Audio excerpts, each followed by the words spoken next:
Okay, so today I'm going to show you how to use Apple Classroom.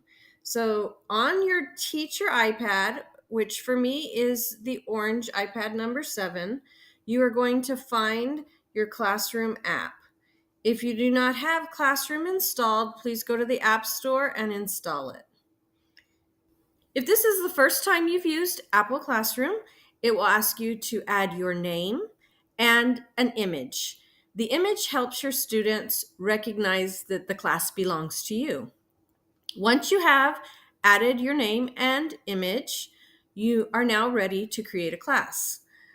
Click on the plus sign and you will type in the name of your class and a description if you wish.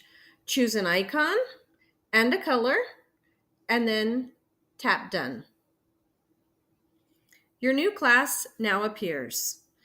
If you tap on your class, you have the option to invite students. Tap on invite students and you notice there's a 4-digit code down at the bottom.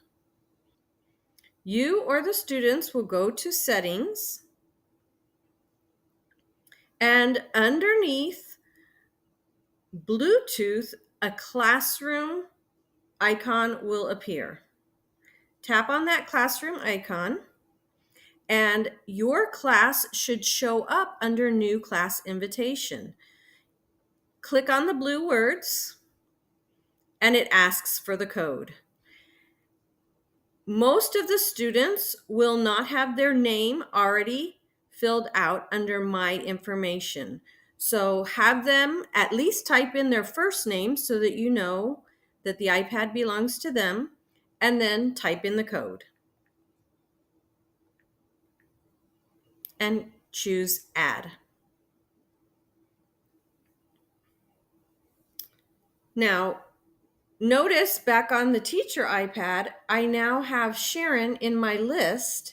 And if I want to add her, I click add on my side. Okay, so now Sharon is connected to me. This will only work if the iPads are in the same classroom because this app is run via Bluetooth. You would add all of your students this way. And then what you could do as a teacher is up at the top, this icon that looks like a stack of books are all of the apps that I have to choose from that I can put my students into. So let's watch. I'm going to open that up and let's say I want Sharon to go to Seesaw and I don't want her to go anywhere else.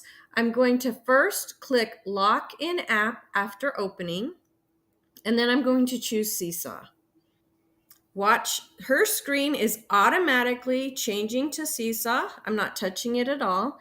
And if the student was previously logged into Seesaw, they will automatically be logged in once you push them to the app. Notice on your iPad, it is showing how many students are in Seesaw, and you can also hit done. Now, when you want Sharon to be able to get out of Seesaw, you have a couple of choices. You can unlock her up here, or you can tap on her icon and you can unlock her here. Once she is unlocked, I can click on my home screen button and I'm able to do things as a student on the student iPad. Another thing I can do is send students to a website.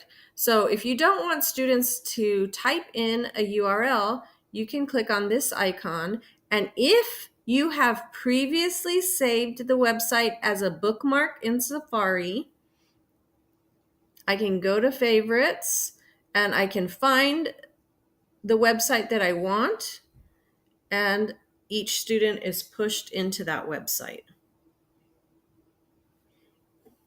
I can then hit done. I can hide with this icon, and that actually pushes them out of the website.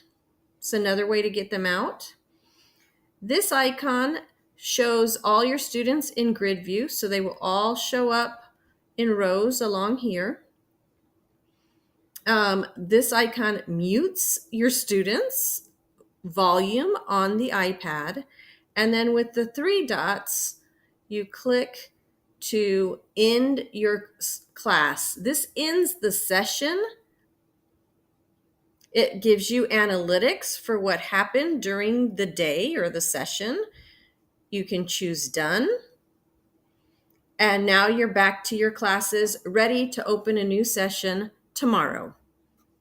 If you have any questions, please contact me and we can set this up in your classroom soon.